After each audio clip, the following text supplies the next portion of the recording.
Hey, good morning, everyone. This is Mark Solomon, your financial guide for special needs families. How are you today? I hope you're having a great day. Good morning. Look, we got a great subject today. We're trying to pump out basic information in regard to long-term care, financial care in for your special needs children, especially for after you're gone. We talked about able accounts last week. We're going to be talking about special needs trust this week. The basics of special needs trust is the topic, and the basics are going to be just kind of like an overview. And if any of these points that we hit, kind of like tick your little button there and you want to find out more information in regard to your situation, please set a complimentary consultation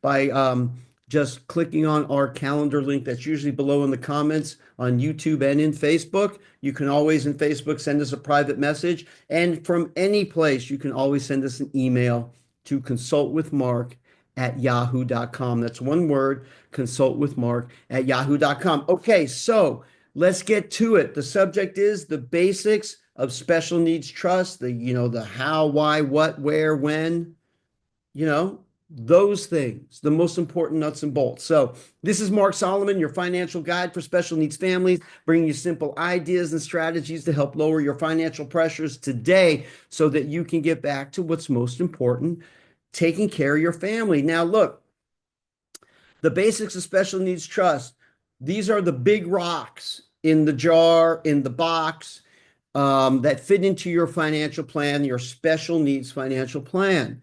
Able accounts are really great. We talked about them last week, and the great thing therefore is emergency funds now and future expenses, right? It could be considered long-term savings if you're not on SSI benefits and you're not, what you call it, and you don't have an asset limit on your Medicaid or Medi-Cal, okay? But if you do have an asset limit, there's a whole different story there. But this is why we want to talk about special needs trust, because it's the endless void of assets. You could put enormous amounts of assets in the special needs trust. So, what is the main purpose for a special needs trust? Well, it's kind of twofold, but the main purpose is why we want to shelter. It is a shelter for large assets or for any assets for that matter. Okay. And there are three basic kinds of trust we usually talk about. The first one is a pooled trust. The second one is a first party special needs trust. And the third one is a third party. If you want specific information about pooled and first party special needs trust, we've covered that in other videos. And if you're interested in getting more information about that here in YouTube or Facebook, please leave a comment and say, yeah, I want some more information about what is a pooled special needs trust. What is a first party special needs trust? We may allude to both of them here, but we're going to focus on third party. Why? A lot of us parents have children that are going to need help being provided for, either assistance or 100% coverage in regard to help with finances in regard to the rest of their life, even while we're here and after they're gone, right? So a third party special needs trust is great for that. So one of the main reasons, remember I said it's twofold, is for taking care of them long term, even after we're gone, financially. That's the one fold. The second half of that is to shelter. Remember I said shelter assets away from benefits like SSI and Medicaid. Meaning you can have assets in this third party special needs trust and it's totally sheltered away. So you can have infinite dollar amounts in that special needs trust for the most part, right? And not have any issues with Medicaid or SSI, or the reason I don't say SDI or DAC is because those don't have any issues with assets, but SSI does, assets and income. So the same thing with Medicaid. It could be in California, it may be in a few other states where there is no asset limit for Medicaid or Medi-Cal in this case, but there are income limits. So the good news is that, you know, we're just going to play it safe and use this third party special needs trust for asset limits for either Medi-Cal, Medicaid, and or SSI benefits. Why? Because if you're not sheltering, you may lose or endanger your benefits. Okay? You can't have large assets. You just can't. That is their requirements. You have to be destitute if you want to live off and have these benefits. But by using a special needs trust enable accounts, you can have assets for expenses and long-term use, long-term expenses, long-term asset use. Okay. So that's the twofold: sheltering assets and large assets, and then also long-term income slash expense paying or taking care of financially of your special needs child now and after you're gone. Okay. The other basics of a special needs trust are what go in it. And the reason third party, let me just say third party against first party. A pooled trust is very similar to a third party in the fact that it's not in the name of the child. It is not in his estate or her estate. Anything that's directly in the name of your child is considered in their estate, and their estate can be gone after by the government for asset recovery, especially Medicaid. Oh, well, it says may recover. I would always err on the side of caution. May means absolutely that they'll come after your assets, so you might as well protect yourself. Hey, God bless you if they don't. I've heard that in many cases they may not, but you don't want to be the test case. We don't want to be the test case. So we want to make sure we take care and not go gamble with or play Russian roulette with this, with our child's future, especially after we're gone and we can't help them anymore, right? So third party special needs trust, not in your child's name. Therefore, Medicaid can't come back for the Medicaid payback because it's not in their estate. That's the main reason for that. Right. So if your child's using Medicaid for their whole life and after the age of 55, they pass away and Medicaid decides they want their money back, well, they can't get it from the trust. Why? It's a third party, or in like that other case, it could be a pooled trust, which is not in their name. It is for the benefit of that person, not the ownership is that person, which is a first party special needs trust. There, I said it. Okay, that's that quick designation that I was going to go over. Okay, so that's the main reason. Okay, that we want to separate those assets and keep them in a third party special needs trust, because we want to make sure that nothing can come after our kid. They can't be sued and that stuff can't be touched. Right? Anything can happen. Right? They can't be taken advantage of and the money can't be taken out. It's a legally binding document that can't be messed with.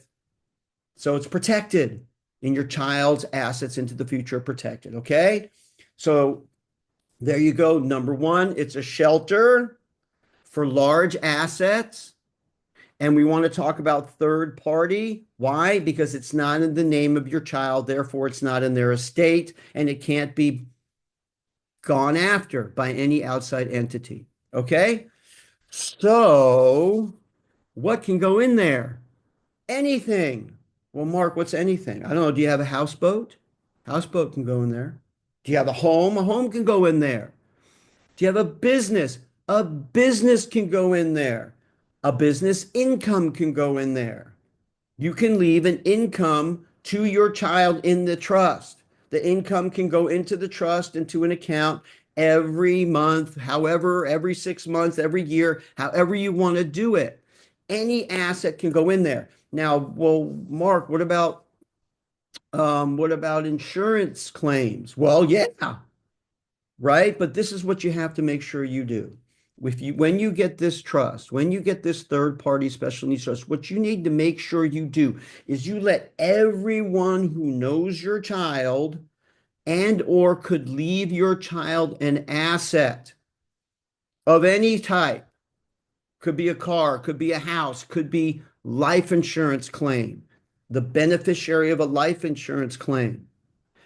It needs to be in the name of the trust after you establish it. You need to tell everyone, hey, we have a third party special needs trust for our child. If you are going to, by any chance, not saying that you will, but if for any reason in the future you want to leave an asset, financial or otherwise, to our child, please put it in the name of their third party special needs trust. That way, it won't be considered an asset by the government, and they cannot come after their their benefits or their assets. Okay, just let everybody know. If grandma's going to leave a life insurance claim to your son Johnny, make sure it's in the name of his trust. Because if 100 grand falls in a bank account, that can endanger SSI and Medi-Cal or Medicaid instantly.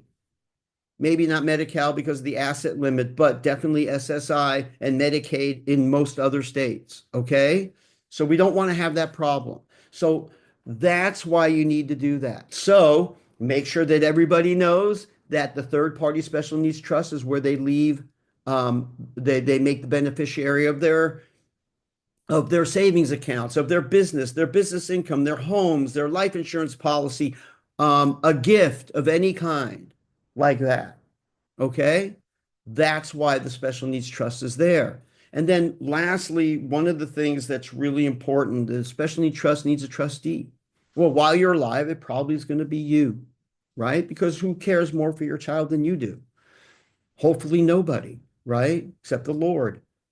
But anyway, other than that, when you're gone, whether it be a loving sibling, aunt, uncle, friend, you need to search out and really take a hard look at who you think could be the trustee of your child's special needs trust after you're gone. Why?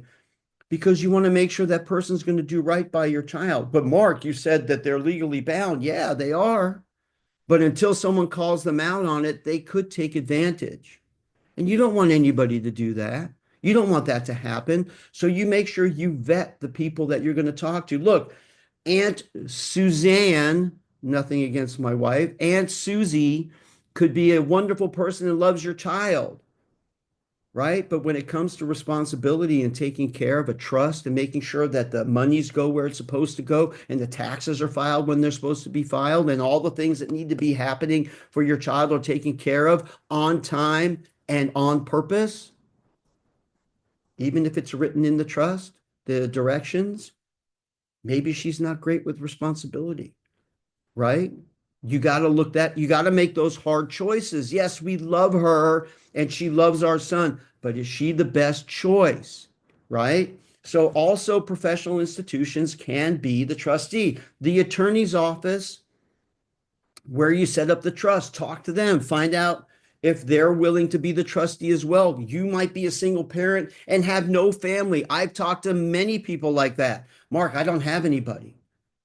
Okay, well, I've heard of banks and other institutions, including attorneys, maybe a CPA, anybody that can be professionally bound to this contract is going to do right by your child because they're bound contractually and professionally to do the right thing. Okay. So there's that. All right. So let's review really quick. The big nuts and bolts are there's three kinds of special needs trusts that we talk about. There's more than these three, but these are the only three we talk about. First party, third party, and pooled. Pooled and third party are the same in the sense that they are for the benefit of. They are not owned by the child. First party is in the name of the child considered the child is to be the owner, which means it's their in their estate, which means that money can be come after by Medicaid or anybody who's looking to sue or potentially take advantage of your child. So that's why third party or pooled trusts are best for that purpose. But if you can afford to get a third party special needs trust, that's the one you get over the pooled. Okay. And what is it for? It's to shelter large assets from government benefits. Okay. And it's also a way for you to take care of your child after you're gone and make sure that you have finances to pay for their expenses and their needs and their emergencies after you're gone. Okay. And you can put anything in there, a home, a business, business income, boats, cars, life insurance claims, those can go in there. Okay. So there's your basic overview of a special needs trust and why you need one. And quite frankly, if your child is never going to be capable of taking care of 100% of their finances, I recommend finding a way to get a special needs trust. Well, Mark, I don't have $2,000 to $6,000. I understand that. That's where an ABLE account comes in. Over time, you can save money in there because one of the qualified disability expenses in an ABLE account is paying professionals. An attorney is a professional. You can save money over time to afford the professional to open a third-party special needs trust or any special needs trust for your child. Pooled are different. We could talk about that another time, but we're specifically talking about third-party special needs trust. Okay. So use your ABLE account, leverage it for the future.